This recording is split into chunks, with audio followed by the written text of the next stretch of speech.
Hello everyone. आज से हम आप लोगों के लिए हरियाणा के आने वाले जितने भी एग्ज़ाम हैं, चाहे वो महिला सुपरवाइज़र का हो, एमपीएचडब्ल्यू का हो, या फिर नर्स का हो, स्टाफ नर्स का हो, एलए का हो, किसी भी एग्ज़ाम की अगर हम बात करें, या फिर सबसे बड़ी भर्ती जो हरियाणा पुलिस की है उस एग्ज़ाम की बात करें, तो यहाँ पे उन सभी एग्ज़ाम्स के लिए आप लोगों के लिए जो कंप्यूटर है तो उसकी सीरीज लेके आए हैं एमसीक्यू की। तो आप लोगों के सामने ये एमसीक्यू सीरीज रहेगी और साथ ही साथ में आपको इसकी पीडीएफ भी मिलेगी। तो पीडीएफ का जो लिंक है वो आप लोगों को डिस्क्रिप्शन बॉक्स में मिल जाएगा, वहां से आप टेलीग्राम ग्रुप को ज्वाइन करके पीडीएफ भी डाउनलोड कर सकते हो। और साथ में हम यहाँ पे क्वेश्चन के साथ डिस्कस करेंगे। अगर आप डायरेक्ट पीडीएफ डाउनलोड करके उसको रटने का काम करोगे तो आपके क्वेश्चन क्या पता क्लिक हो एग्जाम में ना हो, लेकिन यहाँ पे हम जो डिस्कस करेंगे, डिस्कस के साथ आप लोगों के क्वेश्चन जो है बड़े अच्छे तरीके से क्लियर हो जाएंगे। तो उसके अलावा हम आप लोगों के लिए थ्योरी क्लासेज भी लेके आने वाले हैं। इसके लिए आप चैनल को सब्सक्राइब करके बेल आइकन को प्रेस कर लीजिए और वीडियो को जरूर शेयर कर दीजिए भाई। सबसे पहले हम क्वेश्चन की तरफ चलते हैं, आज के इस क्वेश्चन की तरफ।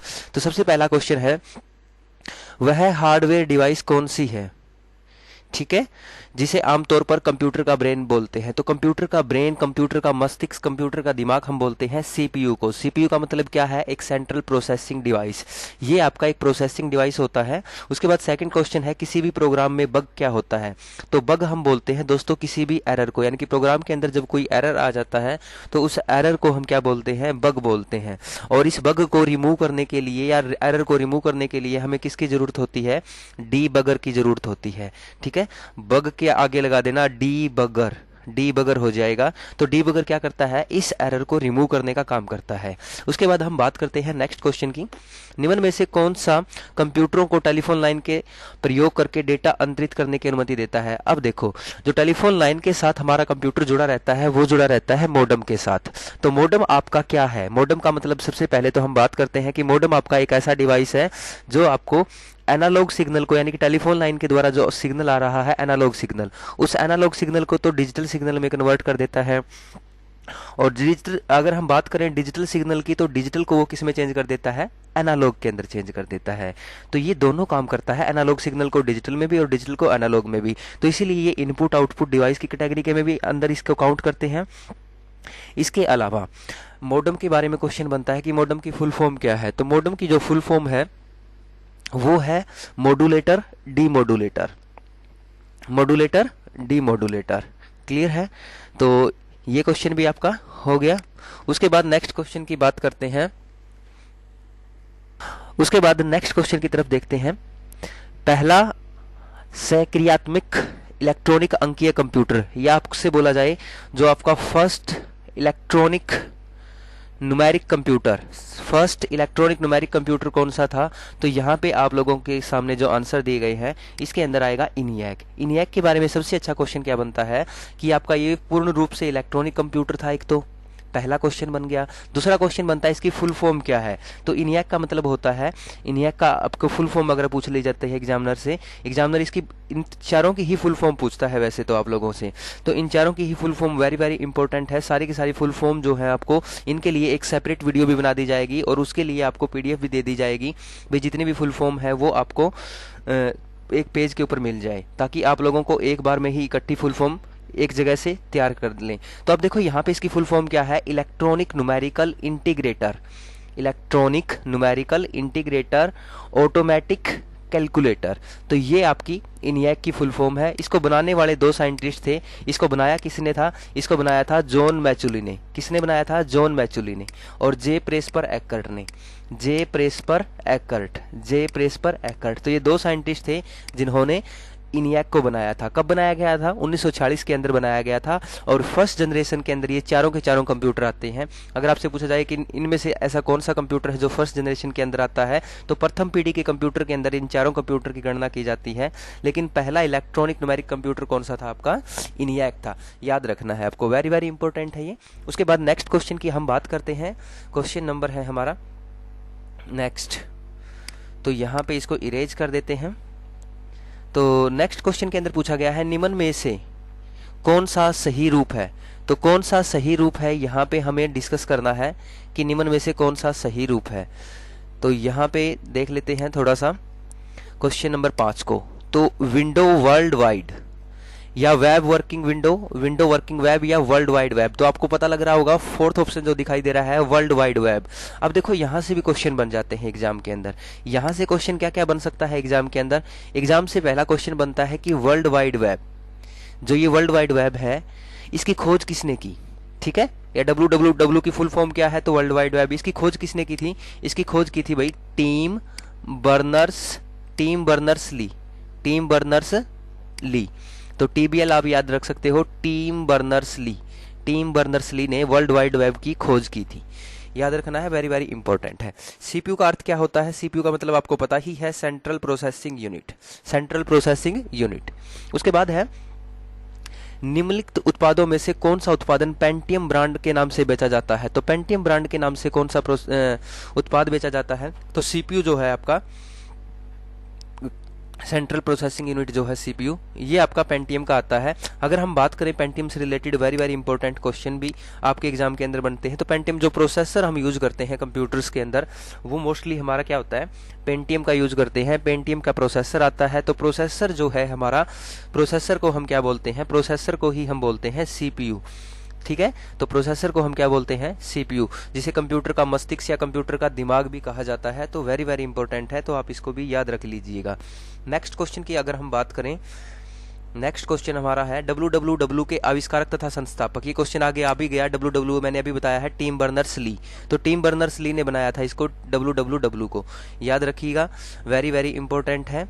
उसके बाद नेक्स्ट क्वेश्चन की तरफ चलते हैं। नेक्स्ट क्वेश्चन है हमारा क्वेश्चन नंबर 10। पहले इलेक्ट्रॉनिक अंकीय कंप्यूटर में क्या था? इलेक्ट्रॉनिक अंकीय कंप्यूटर के अंदर क्या यूज किया गया था? तो ये भी वेरी वेरी इंपॉर्टेंट क्वेश्चन बनता है भाई। इसके अंदर आपका क्या यूज किया जाता था? पहला इलेक्ट्रॉनिक अंकीय कंप्यूटर कौन सा था? मैंने आपको अभी थोड़ी देर पहले बताया था, इलेक्ट्रॉनिक कंप्यूटर जो ENIAC था। तो उसके अंदर क्या यूज किया गया था? ट्रांजिस्टर का, या कोड स्मृति का, या वाल्व का, या अर्धचालक स्मृति का? तो इसके अंदर यहाँ पे क्या यूज किया गया था? तो वेरी वेरी इंपॉर्टेंट है, फर्स्ट जनरेशन के अंदर वैक्यूम ट्यूब यूज की गई थी। तो वैक्यूम ट्यूब का आपको पता है, वैक्यूम ट्यूब का मतलब क्या है? यहाँ पे वाल। वैक्यूम ट्यूब का यहाँ पे क्या मतलब हो गया? वाल हो गया। तो वैक्यूम ट्यूब यूज की गई थी फर्स्ट जनरेशन के अंदर। सेकंड जनरेशन के अंदर ट्रांजिस्टर यूज किए गए थे। सेकंड जनरेशन के अंदर क्या यूज किए गए थे? ट्रांजिस्टर यूज किए गए थे। थर्ड जनरेशन के अंदर क्या यूज की गई थी? IC chip. IC चिप का मतलब क्या है? Integrated circuit chip. तो इंटीग्रेटेड सर्किट चिप को यहाँ पे क्या कहा गया है? यहाँ पे इंटीग्रेटेड सर्किट चिप को, इसमें तो यहाँ पे नाम नहीं कह सकते हम। तो integrated circuit chip third generation हो गया। और फोर्थ जनरेशन के अंदर आपका माइक्रो प्रोसेसर था। फोर्थ जनरेशन के अंदर क्या था? Micro processor. और फिफ्थ जनरेशन के अंदर क्या था? AI, artificial intelligence. ठीक है, ये अर्धचालक स्मृति है। तो IC चिप को सेमीकंडक्टर मेमोरी भी बोला जाता है। तो सेमीकंडक्टर मेमोरी जो होता है IC चिप को बोला जाता है, यानी कि अर्धचालक स्मृति। सेमीकंडक्टर क्यों बोला जाता है IC चिप को? क्योंकि IC चिप जो होती है वो सिलिकॉन प्लस जर्मेनियम की बनी होती है। तो इसीलिए उसके अंदर सेमीकंडक्टर का यूज हुआ है, इसीलिए इसको सेमीकंडक्टर मेमोरी बोलते हैं। तो सेमीकंडक्टर मेमोरी यानी कि अर्धचालक स्मृति थर्ड जनरेशन के अंदर, फर्स्ट जनरेशन के अंदर वाल, और सेकंड जनरेशन के अंदर ट्रांजिस्टर। तो पहला इलेक्ट्रॉनिक अंकीय कंप्यूटर कौन सा एग्जाम्पल बताया था? मैंने सारे एग्जाम्पल बताए थे आपको फर्स्ट जनरेशन के। तो अब आपको थोड़ा सा माइंड के अंदर ये क्वेश्चन ऐसे सेट कर लेने हैं। क्वेश्चन अभी तक हमने 10 किए हैं, लेकिन मैंने डिस्कशन के साथ लगभग आपको 2-3 गुना क्वेश्चन इनके करवा दिए हैं। नेक्स्ट क्वेश्चन की तरफ चलते हैं। उसके बाद देखो दोस्तों, यहाँ पे नेक्स्ट क्वेश्चन है अनुपम क्या है? अनुपम वेरी वेरी इंपॉर्टेंट है। तो अनुपम आपका एक सुपर कंप्यूटर है। क्या है? Super computer. अब ये जो अनुपम सुपर कंप्यूटर है, इसका डिजाइन कौन तैयार करता है? इसका डिजाइन तैयार किया जाता है बार्क के द्वारा। बार्क का मतलब क्या है? BARC, bark. बार्क का मतलब क्या है? बाबा एटॉमिक रिसर्च सेंटर। ठीक है, तो बार्क का मतलब क्या है? बाबा एटॉमिक रिसर्च सेंटर। और अगर आपसे पूछा जाए जो ये अनुपम सीरीज है, पूरी की पूरी अनुपम सीरीज को बार्क तैयार करता है, तो इसका सबसे लेटेस्ट सीरीज कौन सी आई हुई है? तो अनुपम की सबसे लेटेस्ट जो सीरीज आई हुई है उसका नाम है अनुपम आगन्य। अनुपम आगन्य। ठीक है, तो ये वेरी वेरी इंपॉर्टेंट है। मैं जो बोल के बता रहा हूँ, लिखने में मुझे थोड़ी सी प्रॉब्लम हो रही है यहाँ पे, क्योंकि सारा सिस्टम अच्छे से काम नहीं कर रहा है, इसी वजह से थोड़ी सी प्रॉब्लम आ रही है। तो आप लोगों को क्वेश्चन को सिर्फ सुनना है और आपको नोट्स साथ के साथ में लिख लेने हैं। अगर आप लिखोगे साथ के साथ में तो तब जाके आपके नोट्स तैयार होंगे। इसी वजह से मैं आप लोगों को ये चीज़ें बता के करवा रहा हूँ। तो अनुपम एक सुपर कंप्यूटर है जिसको BARC, बार्क जो आपकी कंपनी ने इसने बनाया है। तो बार्क का मतलब है बाबा एटॉमिक रिसर्च सेंटर। ठीक है, बाबा एटॉमिक रिसर्च सेंटर। निम्नलिखित में कौन सी के आविष्कारक तथा संस्थापक हैं। तो यहाँ पे कौन सी के, यहाँ पे थोड़ा सा क्वेश्चन में मिस्टेक है, ठीक है। तो क्वेश्चन के अंदर थोड़ी सी मिस्टेक है, यहाँ पे इसका आंसर सी डैक दे रखा है। तो सी डैक आंसर दे रखा है, तो वो क्यों दे रखा है, अब इसके बारे में डिस्कस कर लेते हैं। तो देखो यहाँ पे सी डैक एक कंपनी है जिसका मतलब है centre for development advance computing. Centre for development advance computing, C DAC की फुल फॉर्म पूछी जा सकती है। सी डैक कंपनी की स्थापना 1988 के अंदर हुई है, और सी डैक कंपनी वो कंपनी है जिसने भारत के अंदर सबसे पहले सुपर कंप्यूटर बनाने का निर्माण किया। तो सी डैक ही वो कंपनी है जिसने भारत के अंदर सबसे पहले क्या बनाया, सुपर कंप्यूटर बनाया। तो भारत का सबसे पहला सुपर कंप्यूटर कौन सा था, तो भारत का सबसे पहला सुपर कंप्यूटर था परम 8000। क्या था, परम 8000। तो भारत का सबसे पहला सुपर कंप्यूटर का नाम आपको याद रखना है, परम 8000, याद रह जाएगा, वेरी वेरी इंपॉर्टेंट है। उसके बाद देखते हैं कंप्यूटर डाटा की सबसे छोटी इकाई। तो कंप्यूटर डाटा की जो सबसे छोटी इकाई है वो होती है बिट। क्या होती है भाई, बिट। और बिट को हम लिखते किससे हैं, स्मॉल बी से। स्मॉल बी से बिट को लिखते हैं। और बिट होता क्या है, जीरो आपका एक बिट है, या फिर वन, वन भी आपका एक बिट है। तो जीरो या वन आपके बिट होते हैं। जब आपका सबसे छोटी यूनिट पूछी जाए तो बिट बताना है आपको, और सबसे बड़ी यूनिट पूछी जाए कंप्यूटर की तो सबसे बड़ी यूनिट होती है जियोप, GEOP, GEOP, जियोप, ठीक है, GEOP, जियोप बाइट, BYTE बाइट। तो जियोप बाइट कंप्यूटर डाटा की सबसे बड़ी इकाई है, सबसे छोटी इकाई आपकी बिट है, याद रह जाएगा आपको। उसके बाद देखो कौन सी भाभा परमाणु अनुसंधान केंद्र द्वारा विकसित सुपर कंप्यूटर परियोजना है। देखो ये यहाँ पे पूछा गया था ना, अनुपम क्या है, तो अनुपम को कौन बनाता है, ये बनाता है अनुपम को भाभा परमाणु अनुसंधान केंद्र। भाभा परमाणु अनुसंधान केंद्र कौन बनाता है, किसको बनाता है, ये अनुपम को। तो यहाँ पे भी अनुपम है, याद रह जाएगा। फिर देखते हैं नेक्स्ट क्वेश्चन। नेक्स्ट क्वेश्चन के अंदर पूछा गया है क्वेश्चन नंबर 15, एक कंप्यूटर की स्मृति सामान्य तौर से किलोबाइट तथा मेगाबाइट के रूप में व्यक्त की जाती है। तो एक बाइट बना होता है, तो एक बाइट जो होता है ना वो 8 बिट से बना होता है। 8 बिट का मतलब यहाँ पे क्या है भाई, 8 बाइनरी डिजिट। 8 बाइनरी डिजिट का मतलब क्या है, बाइनरी को हम हिंदी में बोलते हैं द्विआधारी अंक। तो 8 द्विआधारी अंकों से बना होता है। वो क्या बना होता है, 8 द्विआधारी अंकों से बाइट, याद रह जाएगा। स्पैम क्या होता है, स्पैम। स्पैम किस विषय से संबंधित है, तो स्पैम की अगर हम बात करें तो ये ईमेल से संबंधित है। स्पैम, ईमेल के अंदर आपको स्पैम आता है। तो अब यहाँ पे देखो, यहाँ पे लिखा गया है डायरेक्ट कंप्यूटर, तो कंप्यूटर का ईमेल का यूज भी हम कंप्यूटर के अंदर ही करते हैं। तो इसी वजह से स्पैम आपका कंप्यूटर से संबंधित हुआ, ठीक है। यानी कि जब हमारे पास कोई अनवांटेड मेल आते हैं तो वो आपके स्पैम के अंदर आते हैं, ठीक है। तो स्पैम आपका ईमेल से संबंधित है और ईमेल आपका कंप्यूटर से संबंधित है, याद रह जाएगा। डेटा के प्रेषण की गति को मापने के लिए स्पैम किस विषय से संबंधित है, किस विषय से संबंधित है, ये क्वेश्चन दोबारा फिर आ गया। डेटा के प्रेषण की गति को मापने के लिए यहाँ पे फिर आपको कंप्यूटर करना है।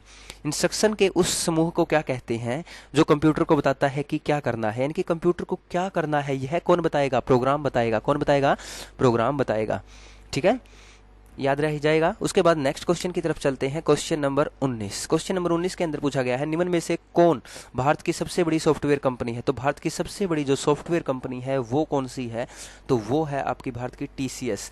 TCS का मतलब क्या है, Tata consultancy service. Tata consultancy service, Tata consultancy service. इसकी एक ब्रांच हमारे गुड़गांव के अंदर है। तो गुड़गांव के अंदर इसकी कौन सी ब्रांच है, हेड ब्रांच है अपने गुड़गांव के अंदर, ठीक है।